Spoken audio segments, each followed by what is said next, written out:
Hello दोस्तों, आपने YouTube की सबसे शानदार और जानदार वीडियो पे क्लिक कर दिया है। गाइज आज की वीडियो में मैं आप लोगों के लिए बहुत अच्छी खबर लेकर आ गया हूँ, जो अभी अभी आपका दिल्ली कोर्ट का पेपर हुआ है पहली शिफ्ट का। गाइज बहुत ही आसान ये पेपर आ गया है, जैसा हमने उम्मीद किया था उससे भी ज़्यादा आसान पेपर आ गया है। गाइज अगर आपने यह वीडियो पूरा देख लिया तो गाइज 100% आप लोग सिलेक्शन के करीब हो, क्योंकि अगली शिफ्ट में यहाँ से आपके कम से कम 11 से 12 सवाल रिपीट करने वाले हैं। तो गाइज़ अगर आपने यह वीडियो पूरा देख लिया 100% आप लोग सिलेक्शन के करीब हो, क्योंकि जो भी मैं सवाल लेकर आया हूँ सभी को मैं ट्रिक से कराऊंगा। ठीक है गाइज़, जो भी आंसर की मैं लेकर आया हूँ 100% रियल आंसर की है। आगे बढ़ लेते हैं, पूरी जानकारी ले लेते हैं। अगर आप किसी गवर्नमेंट एग्जाम की तैयारी कर रहे हो, सभी सब्जेक्ट को ट्रिक से पढ़ना चाहते हो, तो नीचे लाल कलर का बटन दबाकर चैनल को सब्सक्राइब करके जाएंगे और बेल को ऑल कर लेंगे, ताकि सभी नोटिफिकेशन आपको हमारे चैनल एग्जाम ताज पर टाइम टू टाइम मिलता रहे। देख लेते गाइस, पहला सवाल क्या पूछा गया। पहला सवाल पूछा गया पहली शिफ्ट का, निम्नलिखित में से कौन सा शब्द तद्भव है। तद्भव बताना था, तो राइट आंसर हो जाएगा अचरज, अदा, अजब। करेक्ट आंसर हो जाएगा अचरज। जो बच्चा ए ऑप्शन करके आ गया उनका करेक्ट आंसर चला गया। आगे बढ़ लेते हैं, अगला सवाल देख लेते हैं। दोस्तों जो भी हम एनालिसिस देते हैं 100% रियल एनालिसिस देने में विश्वास रखते हैं। अगला सवाल देख लेते हैं। एक सवाल गाइस आपका ये पूछा गया, रम्य का पर्यायवाची शब्द नहीं है। रम्य का पर्यायवाची शब्द कौन सा नहीं है, तो गाइस वो है वारिद। वारिद बी इस सवाल का करेक्ट आंसर हो जाएगा। बाकी रम्य के सारे पर्यायवाची हैं। ठीक है, तो इसने पूछा था रम्य का पर्यायवाची कौन सा नहीं है। अगला सवाल देख लेते हैं गाइस, क्या पूछ लिया गया। एक सवाल आपका ये भी पूछ लिया गया, रुग्ण का विपरीत क्या होगा। रुग्ण का उल्टा क्या होगा, तो ये हो जाएगा निरोग। रुग्ण का मतलब होता है जिसे कोई बीमारी होती है, लेकिन निरोग का मतलब होता है जिसको कोई बीमारी नहीं होती है। तो राइट आंसर हो जाएगा डी ऑप्शन। ठीक है गाइज, आप लोग इस प्रकार ये सवाल करके आ सकते थे। अगला सवाल भी देख लेते हैं, क्या पूछा गया। अगला सवाल ये पूछा गया, राम बाजार से 4 किलो आटा लाया, तो निम्नलिखित वाक्य में कौन सा विशेषण है। तो गाइज ये बात कर रहा है परिमाप की, यानी परिमाण यानी क्वांटिटी की बात कर रहा है, तो हो जाएगा परिमाणवाचक विशेषण। जो बच्चा डी ऑप्शन करके आया इनका करेक्ट आंसर चला गया। तो गाइज इस प्रकार आप लोग ये सवाल करके आ सकते थे। आगे बढ़ लेते हैं। उम्मीद करता हूँ आप लोग मम्मी पापा का सपना पूरा करने के लिए वीडियो को लाइक करे होंगे, चैनल को सब्सक्राइब करे होंगे सभी गवर्नमेंट एग्जाम के ट्रिक के लिए नीचे लाल कलर का बटन दबाकर। देख लेते हैं गाइज अगला सवाल, महांतर शब्द विशेषण की अवस्था का बोधक है। तो गाइज महांतर शब्द कौन सी विशेषण की अवस्था का बोधक है, यह है उत्तरावस्था। जो बच्चा बी ऑप्शन करके आया इनका करेक्ट आंसर चला गया। दोस्तों चाहे आपके मैथ के सवाल हो, इंग्लिश के सवाल हो, हिंदी के सवाल हो, जीके के हो, सभी को मैं ट्रिक से कराने वाला हूँ। अगला सवाल देख लेते हैं, निम्नलिखित में कौन सा शब्द पुल्लिंग शब्द है। गाइज ये सारे आपके स्त्रीलिंग है, तो पुल्लिंग कौन सा हो गया, ए ऑप्शन यानी अमेरिका इस सवाल का करेक्ट आंसर चला जाएगा। आगे बढ़ लेते हैं, अगला सवाल भी देख लेते हैं। एक सवाल आपका ये भी पूछा गया, आज डैश संकट के बादल छाए हुए हैं, तो किसके ऊपर छाए हुए हैं, देश के ऊपर। बाकी आपके गलत हो जाएंगे। राइट आंसर हो जाएगा ए ऑप्शन। ए ऑप्शन इस सवाल का करेक्ट आंसर चला जाएगा। अगला सवाल देख लेते हैं। गाइज अगर आपने यह वीडियो पूरा देख लिया 100% आप लोग सिलेक्शन के करीब हो। एक सवाल ये भी पूछा गया, मन योग का संधि विच्छेद क्या होगा। तो गाइज किसका संधि विच्छेद मन योग होगा, ये पूछ रहा है। तो राइट आंसर हो जाएगा मनो प्लस योग, यानी ए ऑप्शन इस सवाल का करेक्ट आंसर चला जाएगा। आगे बढ़ लेते हैं, अगला सवाल भी देख लेते हैं। एक सवाल ये पूछा गया, निम्नलिखित प्रश्न में दिए गए शब्द के पर्यायवाची का चयन कीजिए। पर्यायवाची क्या होगा, जलज का, तो जलज का पर्यायवाची हो जाएगा कमल, और एक इसका पर्यायवाची ये भी होता है पंकज। तो राइट आंसर हो जाएगा ए ऑप्शन। तो गाइज इस प्रकार आप लोग ये सवाल करके आ सकते थे। अगला सवाल भी देख लेते हैं। एक सवाल ये भी पूछा गया, निम्नलिखित में अतिथि शब्द का पर्यायवाची क्या होगा। अतिथि शब्द का पर्यायवाची क्या होगा, मेहमान। बाकी आपके गलत हो जाएंगे। तो राइट आंसर हो जाएगा ए ऑप्शन। ओके, अगला सवाल भी देख लेते हैं। एक सवाल ये भी पूछा गया, समानार्थी सवाल को बदल के पूछा गया। समानार्थी का मतलब होता है पर्यायवाची। वानर का पर्यायवाची क्या होगा, राइट आंसर हो जाएगा मरकट। तो दोस्तों इस सवाल का राइट आंसर हो जाएगा सी ऑप्शन। ठीक है, अगला सवाल भी देख लेते हैं क्या पूछा गया। एक सवाल ये पूछा गया, दामोदर का पर्यायवाची शब्द कौन सा है। दामोदर का पर्यायवाची है विष्णु। ठीक है, ए ऑप्शन इस सवाल का राइट आंसर चला जाएगा। आगे बढ़ लेते हैं, लाइक करते रहेंगे गाइस। मम्मी पापा का सपना पूरा करने के लिए चैनल को नीचे लाल कलर का बटन दबाकर सब्सक्राइब भी करते रहेंगे। अगला सवाल देख लेते हैं, डांडिया एक लोकप्रिय नृत्य है। डांडिया कौन से राज्य का डांस है। तो गाइस ये गुजरात राज्य का एक डांस है, ये भी आपको याद रखना है। अगला सवाल देख लेते हैं। एक सवाल ये पूछा गया, भारतीय संविधान के अनुच्छेद 1 में भारत का वर्णन किया गया है, किस प्रकार किया गया है, राज्यों के संघ के हिसाब से। तो राइट आंसर हो जाएगा सी ऑप्शन। ठीक है, जो बच्चा सी ऑप्शन करके आ गया, गाइज अगर आपने वीडियो पूरा देखा आपको पता चल जाएगा कैसा पेपर का लेवल आ रहा है। पेपर का लेवल बहुत इजी है गाइज। ठीक है, एक एक सवाल आपको बेहतरीन तरीके से कराने वाला हूं। एक सवाल गाइज आपका ये भी पूछा गया, सम्राट अशोक निम्नलिखित मौर्य शासकों में से किसका पुत्र था। तो गाइज ये था बिंदुसार का पुत्र। यह आपका जीके का सवाल था, इंपॉर्टेंट सवाल था, करके जरूर जाएंगे, अगले शिफ्ट में पूछा जाएगा। अगला सवाल देख लेते हैं। एक सवाल ये भी पूछा गया, बुद्ध ने अपना पहला उपदेश कहाँ दिया था। तो गाइज बुद्ध ने अपना पहला उपदेश दिया था सारनाथ में। सारनाथ इस सवाल का राइट आंसर हो जाएगा। और गाइज बुद्ध का दूसरा नाम क्या था, सिद्धार्थ। इनके पिता का नाम क्या था, शुद्धोदन। और माता का नाम था महामाया देवी। ये भी आपको याद रखना है। ओके, सी ऑप्शन इस सवाल का राइट आंसर हो जाएगा। अगला सवाल देख लेते हैं। अगला आईसीसी T20 महिला विश्व कप कब और कहाँ आयोजित किया जाएगा। तो गाइज ये किया जाएगा 2022 में दक्षिण अफ्रीका में। इंपॉर्टेंट सवाल है, करके जरूर जाएंगे। अगला सवाल देख लेते हैं। एक सवाल ये भी पूछा गया, नोबेल पुरस्कार के पहले एशियाई विजेता कौन है। तो गाइज इनका नाम है रविंद्रनाथ टैगोर। रविंद्रनाथ टैगोर जी इस सवाल का करेक्ट आंसर चला जाएगा। अगला सवाल देख लेते हैं। एक सवाल ये पूछा गया, वित्त मंत्रालय के तहत प्रधानमंत्री गरीब कल्याण योजना कब लागू की गई थी। तो गाइज ये की गई थी 17 दिसंबर 2016 में। इंपॉर्टेंट सवाल था गाइज। प्लीज़ गाइज अगर आप अपने रियलिटी में मम्मी पापा का सपना पूरा करना चाहते हो, सरकारी नौकरी लेना चाहते हो, वीडियो को लाइक करते रहेंगे, चैनल को नीचे लाल कलर का बटन दबाकर सब्सक्राइब करते रहेंगे। मैं बार बार आपको नहीं बोलूँगा। अगला सवाल भी देख लेते हैं।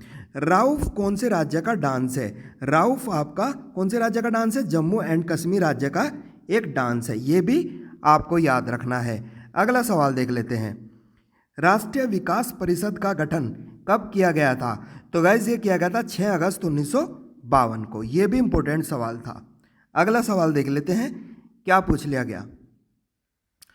भारत की 11वीं पंचवर्षीय योजना के समय भारत का योजना आयोग का अध्यक्ष कौन था। तो गाइज इनका नाम था डॉक्टर मनमोहन सिंह जी। दोस्तों अगर आप लोग कट ऑफ के बारे में जानना चाहते हो, मैं आपको डिस्क्रिप्शन में लिंक दे दूंगा। अगला सवाल भी देख लेते हैं। एक सवाल ये भी पूछ लिया गया, select the most appropriate antonym. Antonym बताना, परमिट का मतलब होता है किसी को कोई इजाज़त देना, और इसका उल्टा हो जाएगा किसी को कोई इजाज़त नहीं देना, फॉरबिड हो जाएगा। यानी थर्ड ऑप्शन इस सवाल का राइट आंसर चला जाएगा। ओके गाइज, अगला सवाल भी देख लेते हैं। एक सवाल ये भी पूछा गया, select the most appropriate synonym of the given word. Mendicant, mendicant का मतलब होता है गरीबी, और थर्ड ऑप्शन आपका राइट आंसर हो जाएगा बेगर, यानी कोई गरीब या भिखारी। यानी थर्ड ऑप्शन इस सवाल का राइट आंसर चला जाएगा। आगे बढ़ लेते हैं, अगला सवाल भी देख लेते हैं। एक सवाल ये पूछा गया, select the most appropriate antonym. Antonym बताना है इंसोलेंट। इंसोलेंट का एंटोनिम क्या हो जाएगा, सबमिसिव। सबमिसिव यानी फोर्थ ऑप्शन इस सवाल का राइट आंसर हो जाएगा।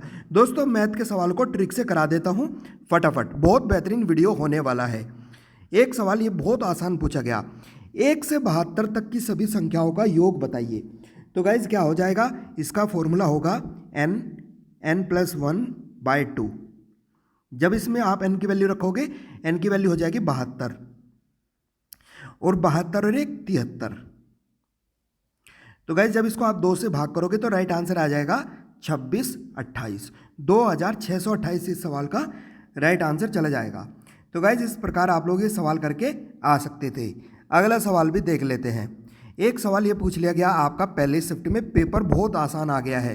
किसी संख्या का 2/3 का, 3/4 का, 4/5 का किसके बराबर है 420 के, तो वह संख्या क्या होगी, उस संख्या को x मान लेते हैं। तो इसका कितना लेना है 2/3, फिर इसका कितना लेना है 3/4, फिर इसका कितना लेना है 4/5। ये किसके बराबर है, तो ये है 420 के बराबर। तो देखो आप 3 से 3 कट गया, 2 से काटेंगे 2 बार, 2 से काटेंगे 2 बार, तो क्या करेंगे इस 5 को इधर ले आएंगे और 2 को इसके नीचे ले आएंगे। तो क्या आएगा 420 गुणा 5/2, 2 से काटेंगे तो ये आएगा 210, 210 में 5 की गुणा करेंगे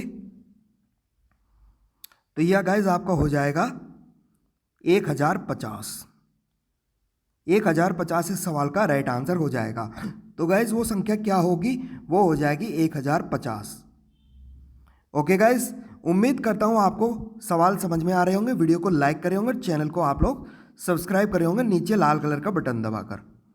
ठीक है गाइज, अगला सवाल भी देख लेते हैं क्या पूछ लिया गया। एक सवाल गाइज आपका ये पूछा गया, दो संख्याओं का योगफल, योगफल दिया गया, दो संख्या है, इनका जोड़ कितना दिया गया है 11, और इनकी गुणा कितनी दी गई है, गुणनफल 18, तो इनकी गुणा दी गई है 18।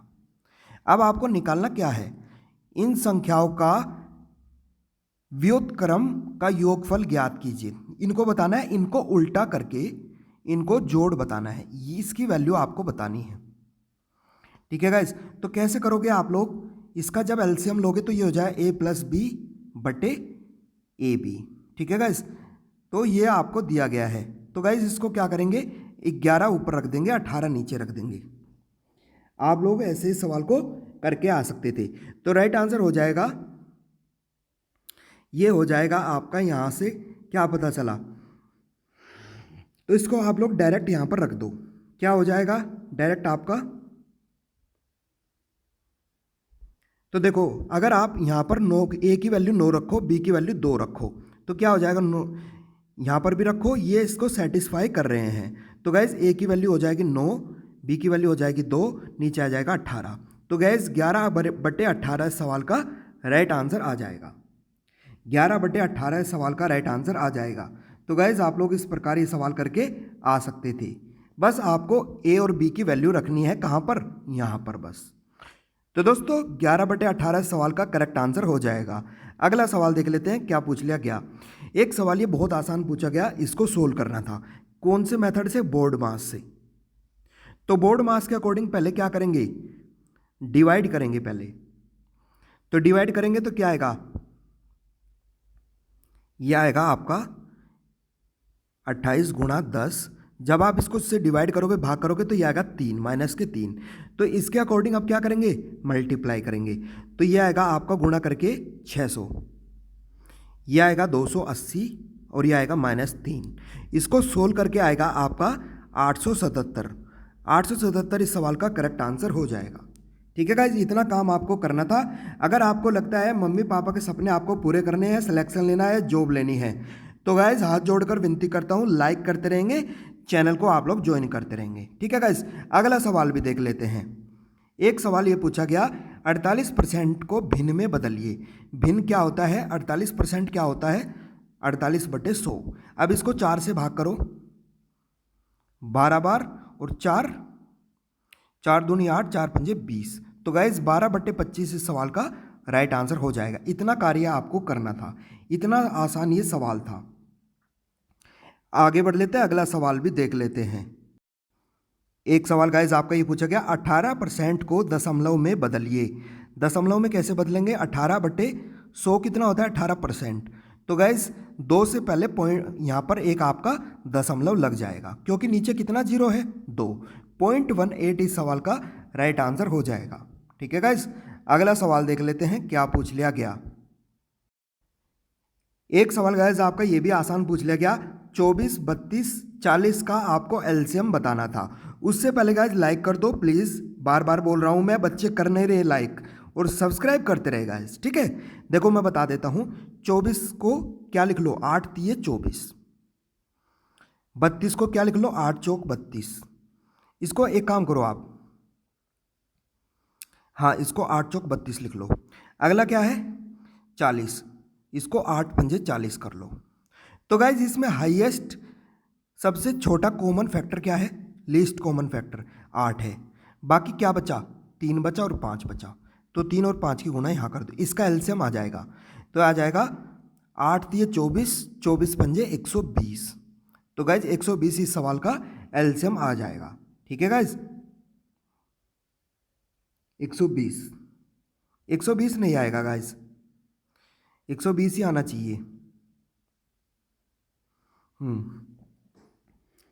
120 इसका एलसीएम आ जाएगा। ठीक है गाइज, अगर आप 32 में गुणा करते हो कितने की? 5 की, तो उसके अकॉर्डिंग ये शायद ठीक नहीं आएगा। अगर आप लोग इसको 40 को 32 को तोड़ोगे तो ये आएगा आपका 32 को क्या लिखेंगे? 2 की पावर 5। 24 को लिखोगे 2 की पावर 3 गुणा 3।